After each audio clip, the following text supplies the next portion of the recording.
Mr. Chairman of the GNUTS Central Committee members, His Excellency, Her Excellencies, and honorable members, including the Chief Justice and all of you here, we, the Constitutional Review Committee, are much pleased to give this opportunity to update the Central Committee on the progress we have had with respect to the amendments of the Constitution of this year. Mr. Chairman, yes, sir. Mr. James, please, this is very, very, very important. Yes, they are updating us on the work they have done so far. And after updating us, if you have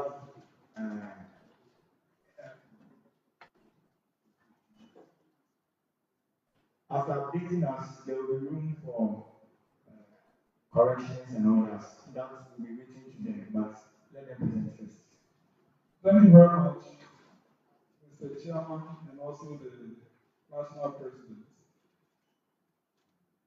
On the 2nd of May, the GNUTS Constitutional Review Committee was set up with Mr. Charles McCarthy as chairman. We have Ms. A-Viglo Asante, Mr. Jones Amegashie-Viglo, Mr. Simon Louis, and Sylvester Beshi, who is the GNUTS CG, Mr. Bolumafu, and then the secretary being Mohammed Kasim. So the committee is also to scout for opinions from members of the member institutions, and due to that, we have had calls and deliberations with the executives of each of the institutions to seek their opinions with respect to the Constitution, of which a lot of them here can confirm whether or not the committee has approached them to have a virtual discourse with them with respect to that. And apart from that, we have also opened our doors to receiving recommendations to the amendment of the Constitution of GNUTS. Mr. Chairman, we have held several meetings online, more than 6 to 10, without refreshment and allowance, of course. We are doing this for the say and the love of the union, but we are hoping that when the money comes, it will not be forgotten. Yes. Mr. Chairman, taking into cognizance the situation in which the institution is, not all problems can be solved with the Constitution. Some other issues are basically attitudinal. But going straight to the Constitution, we have discussed a couple of provisions and want to draw the attention of the Central Committee to. The first that I have here is with respect to this august body called the Central Committee. Per the Constitution, the Central Committee is the second important body and the primary legislative body of this union. And due to that, legislative is this thing that it should have an independent person chairing, because the current chair of the Constitution is the National President. And the National President is an executive authority. So we saw that as a loophole we needed to pay attention to. And the committee discussed largely and have resolved to recommend that a chairman be nominated by the GNUTS President-elect, who will chair Central Committee meetings. And that makes it easy for Central Committee to hold the national executives accountable, instead of the situation we have here that we have the national executives facing us like a normal SRC General Assembly meeting. Shouldn't be so. All of you are honorable members. I know honorable members. Yes. So we want you to be able to hold them accountable. So they will be seated there, and then the chairman of CC will be here. And the chairman needs to work with a couple of people, basically the clerk and the deputy clerk of the Central Committee. We don't need to change the name to Parliament, no. The name still remains Central Committee. But the chairman, clerk, and deputy clerk will be appointed, nominated by the national president, subject to the approval of CC, just like how we have it in our resource programs. However, a deputy chairman has to be elected from among CC members. from among CC members, so that in the absence of the chairman, whoever is the deputy chairman will preside in his absence. And due to that, the chairman of CC will now preside over Congress and not the national president. So it means from the functions of the national president, you no more preside over our central committee and Congress. That is one notable recommendation that we put forward to CC to consider. Another important one is the Honorable Advisory Body. Please, are they here? The National Advisory Body. I don't know them. Are you here? No. Oh, they are not here. I wanted them to hear this because it's very important. We have the issue of, it appears the advisory body should be a body that has the institutional memory of GNUTS in them to give advice to the National Executive Committee. However, the current composition is left at the discretion of the President to appoint. And we as a committee feel that the composition should now be a former GNUTS National President, a former GNUTS National Coordinating Secretary, a former GNUTS National Chief Justice, one of the former SRC Presidents, and one of the former GNUTS Ambassadors, who have left office at least after a year. Not that you have just handed over and then you now have the advice, no. You are still a green one, expires more at least after 1 year. We feel that this number of people would have an appreciable institutional memory to give advice. We had another issue, which was the fact that if the president chooses his advisors, it's like more like a child's play. But in this particular situation, we couldn't have had any better composition than this. So that is why this composition is subject to the approval of CC. You know them. So when they nominate someone who would think, no, it's not worthy to be in this advisory board, you have the power to reject that nomination. So that is another thing that the committee has recommended for a change. We have also noted that forming quorum at CC is quite a problem, so we recommend that it should be changed to just 50 plus 1. When 50 plus 1, at least 5 institutions plus 1 additional member is present, CC should be able to make start its business and then therefore take its decision.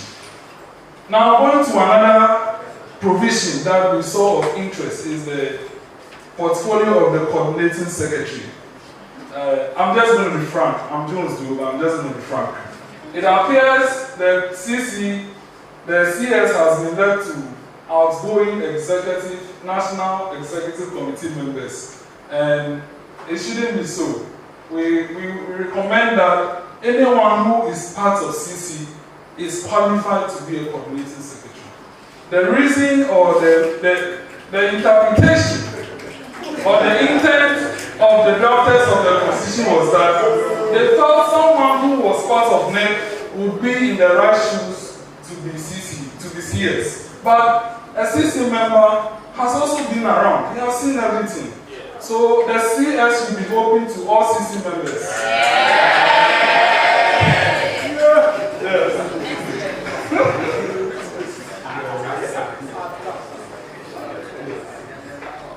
Now, going back to the Constitution, there are a number of committees. For instance, the National Women's Commission, including all WUCOMs. They have the Judicial Council, including all Chief Justice. And then what else? The Presidential Caucus, that one is not in the Constitution. Finance Committee, including all financial secretaries. But we don't have any for the PRO. And we feel that there should be a committee inculcating all SRC PROs.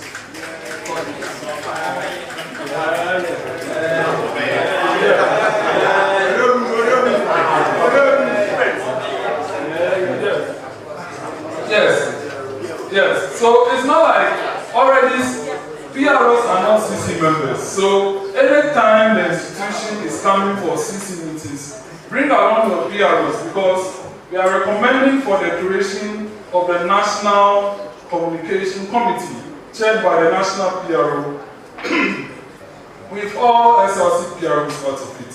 So that is another recommendation.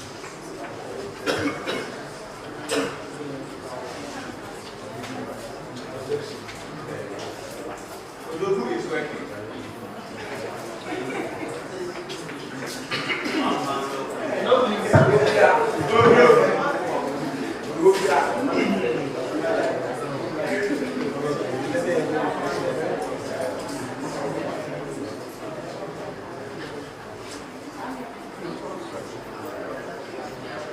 There are lots of issues in the election, but as a matter of fact, we cannot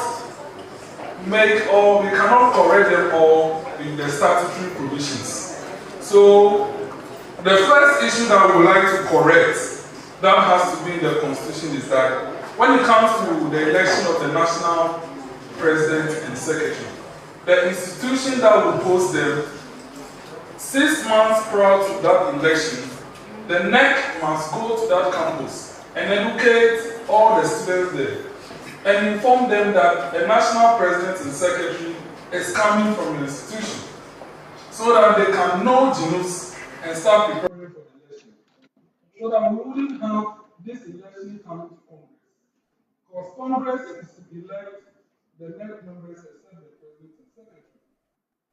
So when they do that 6 months ahead, we wouldn't have that thing happening. And also, yes, we have also recommended that the Electoral Commission must bring forth a legislative instrument, constitutional instrument, that must be passed by at least at the second CC, not the third CC that will be rushed into.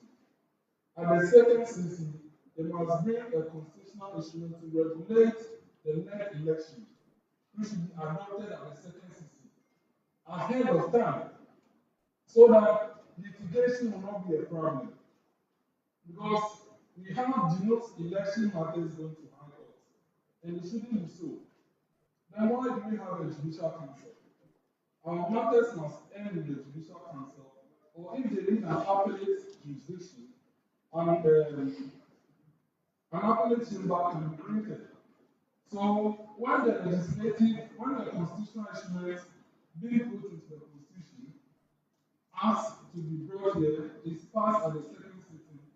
Members and aspirants have adequate time to know the rules. So the litigation about not being informed or not having the information will be dead on arrival. And these are the provisions. For now, there are more to come. But these are the provisions that we want to present to you for your deliberation and trial. We are asked to bring for this for your consideration. Thank you very much.